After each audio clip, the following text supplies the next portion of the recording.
The Sunday school lesson for January the 14th, 2024 is Faith and Trust. Proverbs chapter 3, verses 1 through 8. Happy New Year to the viewers and subscribers. If you are new here, please know that I will share the backstory, read the lesson text, and offer a brief lesson summary. Let's begin. The backstory takes us to the introduction to Proverbs. Solomon wrote the majority of the Proverbs, which date them as written between 970 and 930 BC. The book was not edited into its present day form until some years later. The wisdom of Solomon is proverbial today and was recognized in his own time.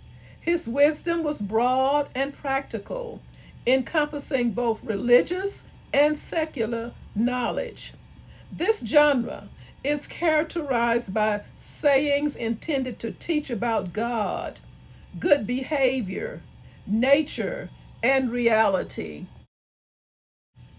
The book of Proverbs is the third of the 5 books in the Old Testament that uses wisdom literature. The others are Job, Psalms, Ecclesiastes, Song of Songs, and of course, Proverbs. The book of Proverbs can be divided into 3 major sections. 1, a long introduction to the collections of Proverbs, chapters 1 through 9. The collection of Proverbs themselves, chapter 10, verse 1 through chapter 31, verse 9.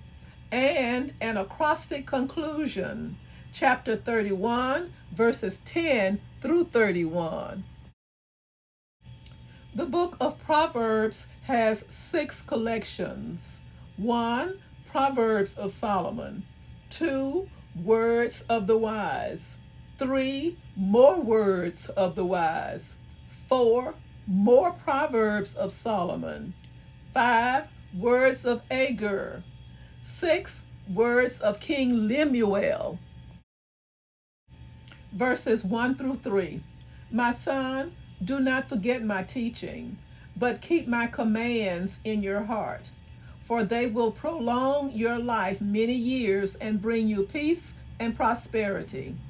Let love and faithfulness never leave you. Bind them around your neck. Write them on the tablet of your heart. This is a gentle reminder to help the channel grow. Please subscribe, like, and share. Thank you.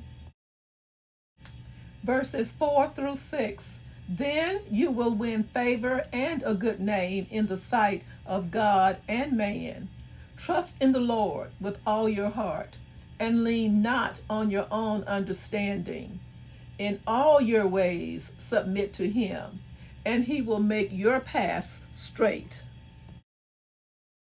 Verses 7 through 8. Do not be wise in your own eyes. Fear the Lord and shun evil. This will bring health to your body and nourishment to your bones. A brief summary.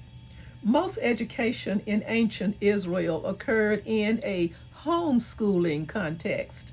Does my teaching refer to the instruction of the Father only, or to God's law?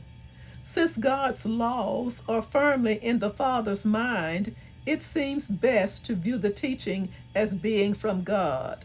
A child has the best chance of having a healthy and full life by obeying God's word as taught by loving parents.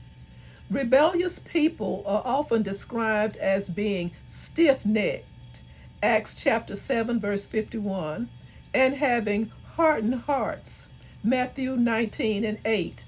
Thus it is good to learn those qualities that keep the neck from stiffening and the heart from hardening, namely love and faithfulness. When we allow such godly characteristics to become a part of our core being, we find ourselves reaping the benefits. The trust mentioned here demands a commitment of a person's whole being, mind, emotions, will, and body.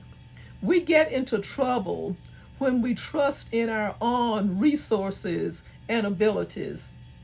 To build such a trust in God, we must develop an intimate relationship with Him. When we humbly seek to know God, He will make our paths straight or smooth. Thank you so much for watching. Join me soon for the next backstory and more. Stay safe. May God bless and have a happy, prosperous new year.